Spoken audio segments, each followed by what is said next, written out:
Welcome to Ballet Bites, your daily 10-minute deep dives, where we explore the pulse of the ballet world through books, memoirs, and, fresh debates. I'm all geared up. We've got 4 sizzling questions from a reading list that sorts ballet books by memoir, history, photography, technique, and even children's fiction. Right, let's kick things off with our first debate: how candid dancer memoirs are, rewriting the unwritten code about injury and identity. Think about it. David Hallberg's A Body of Work shocked readers with its raw tale of an Achilles tear and the isolating rehab, while Misty Copeland's Life in Motion laid out race, body image, and even the anxiety of starting late. And it's a stark contrast from the guarded interviews of dancers like Rehab back in the 60s. Exactly, and what's intriguing is that now dancers are live streaming PT sessions and even doing in-the-moment scar check-ins on social media. This kind of openness is becoming a sort of, new technique in itself. Right. But while that transparency, helps new dancers be more aware of mental health and insurance hurdles, it also risks turning trauma into a kind of branding currency. Yup, and a 2024 Harvard survey even found that 68% of pre-professional dancers felt these memoirs encouraged them to seek early treatment. With all that, you've got to ask, has openness become the new technique class, or will the pendulum swing back to a more mysterious ballet aura?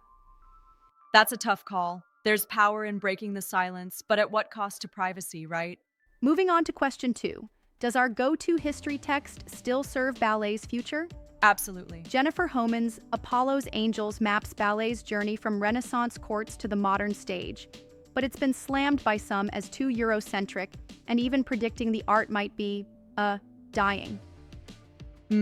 Especially when, in 2025, major companies are hiring choreographers from Havana to Johannesburg. That international flair seriously challenges Homan's gloomy narrative. Right, take the Royal Ballet's latest premiere of Mthuzeli November's Songs of the Sea as proof. The art is still very much alive, if not evolving in unexpected ways. But it does force us to confront whether ballet can adapt fast enough to avoid museum piece status. Well, I kind of think that while Homan's work offers a solid historical framework, it might not fully capture the dynamic evolution we're seeing on stage today. Now, on to our third question. How is backstage exposure reshaping what audiences expect, and what does it mean for dancer privacy? Definitely. Kyle Froman's photo diary, In the Wings, dropped jaws with glimpses of cracked toenails and mid-show carbo boosts, predicting our 2020s Instagram era. Right. And these unfiltered moments give ticket buyers a taste of the real, everyday hustle behind the glitz. That's so true. But it's a double-edged sword. Dancers get bombarded with DMs critiquing their look even before they've had time to cool off. Remember when, in February 2025, the Dutch National Ballet had to limit rehearsal filming after leaked, unfinished premieres sparked some brutal meme ridicule? I wonder, though, does that raw access, this ongoing backstage narrative, bring us closer as a community? Or does it simply dilute the magic of the live performance? A fair challenge indeed. On one hand, authenticity is magnetic, but on the other, overexposure might exploit the artist's vulnerability. Exactly. It's a balancing act between art and privacy. Now, let's spin into our final debate. Are adult beginners driving a revolution in technique teaching? Oh, this one's fascinating.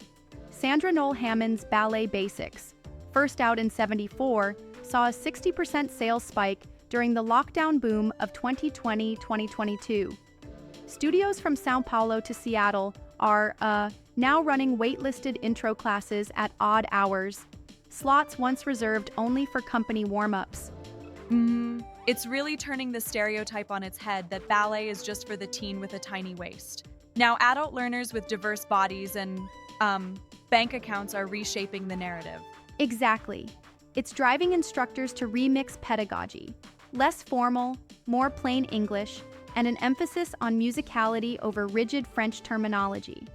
Right. Although some pros argue this might dilute classical technique, the influx does boost revenue and diversity, fueling new commissions and fresh perspectives. I get that. But don't you worry that in chasing accessibility, we might be compromising the core technical rigor that defines ballet? That's a valid concern. Yet the industry seems to believe that embracing these changes is essential for survival. A wider audience keeps the lights on and the art form evolving. It seems like these four debates are like different movements in the same performance. Memoirs spark radical honesty about personal and professional challenges. History books ignite decolonizing debates over the canon. Backstage peaks blur the lines between art and real life. And adult beginners challenge how pliés and technique are taught. Exactly. Every discussion is a pirouette that spins old traditions with new innovations. This evolving narrative tells us that ballet isn't just a static art form. It's a living, vibrant community continually reshaping its identity. Yes. And speaking of evolving identity, I find it fascinating how transparency, once considered taboo, is now so integral to the dancer's journey. It fosters a sense of honesty, but also creates pressures that, well, might sometimes cross into overexposure. True, and that tension between intimate vulnerability and maintaining mystique is one of the most interesting dynamics of our discussion. With each memoir and social media post, dancers are redefining what it means to share their craft with the world. Right. And that same redefinition applies to ballet history. The push to include global voices and decolonize the narrative invites a broader, more inclusive appreciation of ballet. Yeah, and while Homan's work might still serve as a crucial reference, it's clear that the conversation is changing, challenging us to ask, can a canon evolve fast enough to reflect a truly global art form? Additionally, Backstage gives us that raw look, not just in practice, but as a metaphor for the complexities behind every performance. Is it enriching the art or distracting from its nobility? Exactly. And while some argue that seeing every behind-the-scenes detail might erode the magic, it also democratizes the experience and builds a connection between the audience and the dancers. Yeah.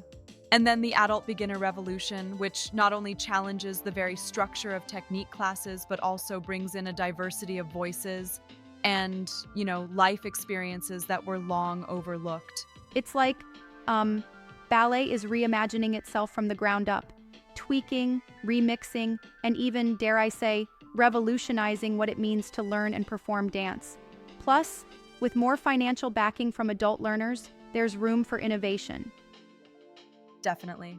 To wrap it up, we've got a landscape where memoirs push for honest vulnerability, history texts are being reevaluated under a global lens, backstage openness creates both community and conflict, and adult beginners challenge the status quo in technique teaching. Exactly. And these debates aren't just isolated. They're interwoven into the fabric of ballet, fueling a living conversation about tradition, evolution, and who gets to tell the story of this art form. It's fascinating, really, how each debate spins a new angle on ballet's identity, making the art form more inclusive and, dynamic. Indeed. So as we sign off today, remember that whether it's about the raw honesty of memoirs, the urgent update of history, the tension between exposure and privacy, or the fresh rhythm of adult classes, ballet is, ever-changing and always inspiring. Right. Absolutely. Listeners, we'd love to hear what you think.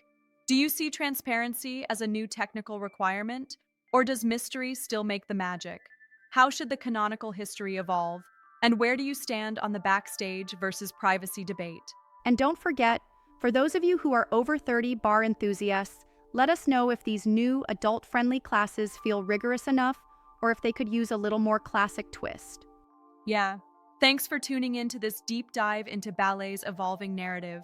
Be sure to like, subscribe, and drop your thoughts in the comments, good, bad, or anything in between. Until next time on Ballet Bites, keep spinning those ideas and your own stories, because ballet is, as alive as its dancers. See you at the barra!